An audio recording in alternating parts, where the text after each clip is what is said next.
Assalamualaikum warahmatullahi wabarakatuh. Salam sehat, salam sejahtera buat kita semua. Berjumpa lagi dengan saya Muhammad Sidik. Baiklah saudara-saudaraku sekalian, pada video kesempatan kali ini tak lupa saya doakan bagi yang sedang menonton video ini semoga diberikan kesehatan, dilancarkan rezekinya, serta dipanjangkan umurnya. Amin amin ya rabbal alamin.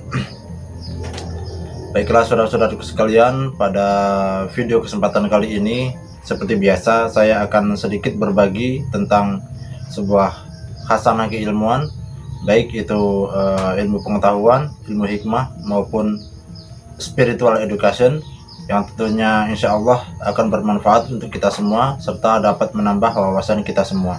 Sebelum kita memulai pembahasan, bagi yang belum subscribe silahkan di subscribe terlebih dahulu, karena dengan Anda subscribe nantinya tidak ketinggalan notifikasi video yang nantinya akan saya upload. Baik, kita lanjutkan kembali pembahasannya. Pada video kesempatan kali ini saya akan membahas ciri-ciri apakah di rumah Anda itu dihuni oleh sosok jin ataupun dihuni oleh sosok makhluk-makhluk gaib, dan tempat-tempat apa saja yang dihuni oleh jin-jin tersebut.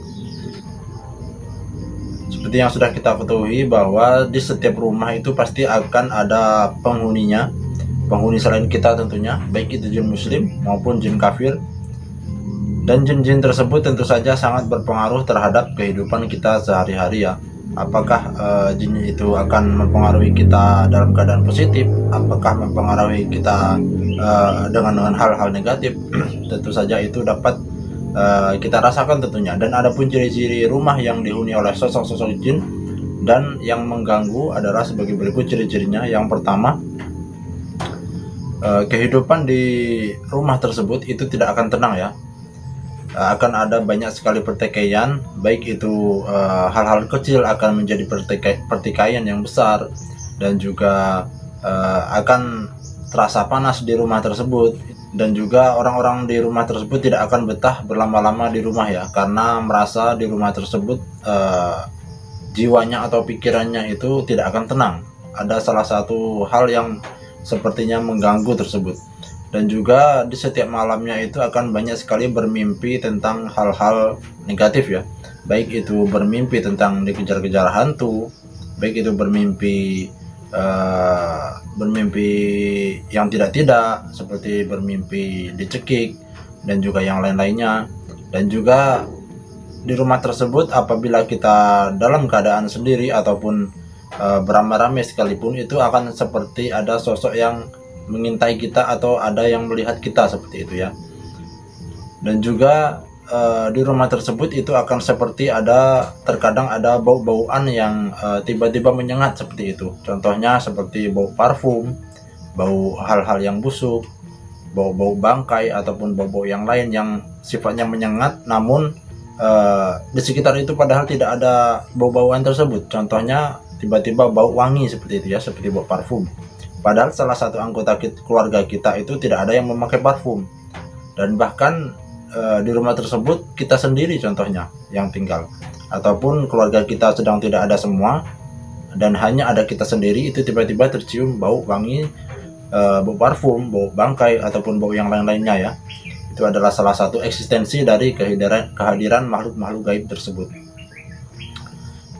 Adapun contoh-contoh tempat-tempat yang sering dihuni oleh jin-jin tersebut, salah satunya adalah apabila di rumah-rumah kita itu terdapat lukisan-lukisan seseorang, misalnya baik itu lukisan orang zaman dulu, baik itu lukisan-lukisan seperti singa ataupun lukisan-lukisan yang lain, baik itu lukisan manusia.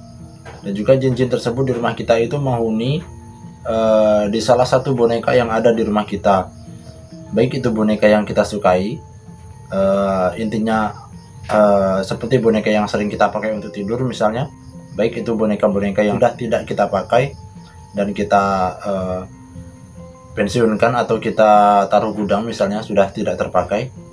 Dan juga makhluk-makhluk tersebut bisa saja itu menghuni, yang sering itu menghuni di salah satu benda pusaka tentunya, baik itu pusaka-pusaka orang zaman dulu yang masih tersimpan di rumah kita, ataupun benda-benda yang mengandung logam ya, itu biasanya dihuni oleh jin-jin tersebut. Dan juga jin-jin tersebut biasanya itu menghuni di salah satu lubang-lubang yang ada di sekitar rumah kita. Sebaiknya kita cek saja apakah di rumah kita itu terdapat lubang-lubang yang sekiranya berpotensi sebagai rumah-rumah jin, baik itu di pekarangan rumah kita, baik itu di pohon-pohon di sekitar rumah kita, ataupun bahkan di dalam rumah kita. Jika terdapat lubang-lubang, sebaiknya itu ditutup saja ataupun diratakan saja seperti itu ya. Dan juga masih banyak hal-hal yang lain yang tidak dapat saya sebutkan karena sangat banyak sekali ciri-cirinya, dan juga banyak sekali tempat-tempat yang disukai oleh para jin tersebut. Dan juga apabila di rumah kita itu terdapat salah satu kamar yang kosong, sebaiknya kamar kita tersebut dibersihkan.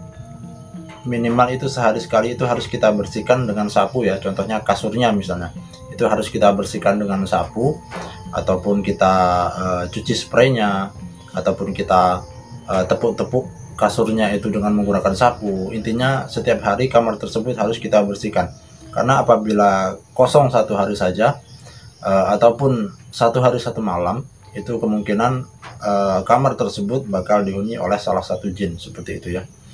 Baik, hanya itu saja yang dapat saya sampaikan. Semoga bermanfaat untuk kita semua. Apabila ada salah-salah kata, mohon dimaafkan karena saya hanya manusia biasa. Saya akhiri.